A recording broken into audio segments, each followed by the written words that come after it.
Hi hello नमस्ते किपर समस्ते मैं आशा कर भल थी। आज हम देखी चाहिए रिसेंटली नेटफ्लिक्स रिलीज माधु देखी तुति दिमनी ब्लैक कॉमेडी फिल्म माँ बहन।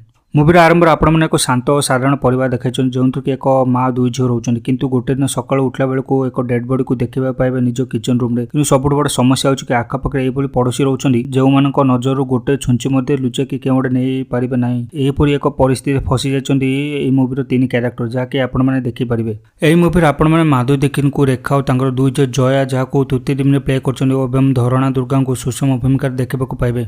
फिल्म स्टोरी कथा कहवाक गले गोटे साधारण फैमिली माँ और दुई झील से दैनन्दिन जीवन छोट मोट झगड़ा और समस्या को नहीं गति होता समय हठात से घर एक डेड बॉडी मिले। बर्तमान ये तीन माँ और झील एकमात्र लक्ष्य हो कि पुलिस और पड़ोशी गुप्ता जी जहाँ रवि किशन प्ले कर क्यारेक्टर को से डेड बॉडी को किपरि लुचाइबा सहित ए समस्या किपरि बाहर ता सहित से डेड बॉडी कहार जानापी आपण मूवी को देखा पड़ो।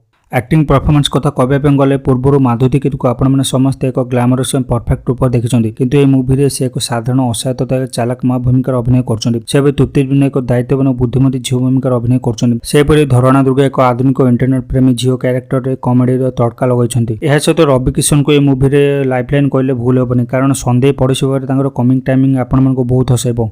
डायरेक्शन कथा कहवाक गले डायरेक्टर सुरेश त्रिवेणी बहुत सुंदर भाव एक डार्क कमेडी मुवी तैयारी करपरि एक छोट सहर लोक कथबार्ता पड़ोशी को चुगली और डेड बॉडी को नहीं जो कन्फ्यूजन सृष्टि होती दर्शक मान बांधि रखार मेन कारण यह सहित स्क्रीन प्ले आउट भल हो पारता। शेष में मुझे कहवाई चाहूँगी कि माँ बहन हूँ एक फुल एंटरटेनर मुवी जब आपने क्राइम सहित कमेडी को देखा पसंद करते मुवी आपको बहुत पसंद आसो। मो तरफ मुवी को मुझे 5 आउट ऑफ 4 स्टार। यह सहित आशा कर आज भिडियो आपको भल लगे जब आज रिव्यू भिडियो आपको भल लगे तो भिडियो गोटे लाइक कर चैनल को सब्सक्राइब कर दिखाँ आस पाखे बेल बटन को प्रेस कर नोटिफिकेशन को ऑन कर दिखाँ जब आगे जो सब न्यू मूवी और वेब सीरीज रिव्यू वीडियो आसो आपड़ी मिस न करती पुणी देखा आपण new video new review video सह से पर्यटन रही जय जगन्नाथ।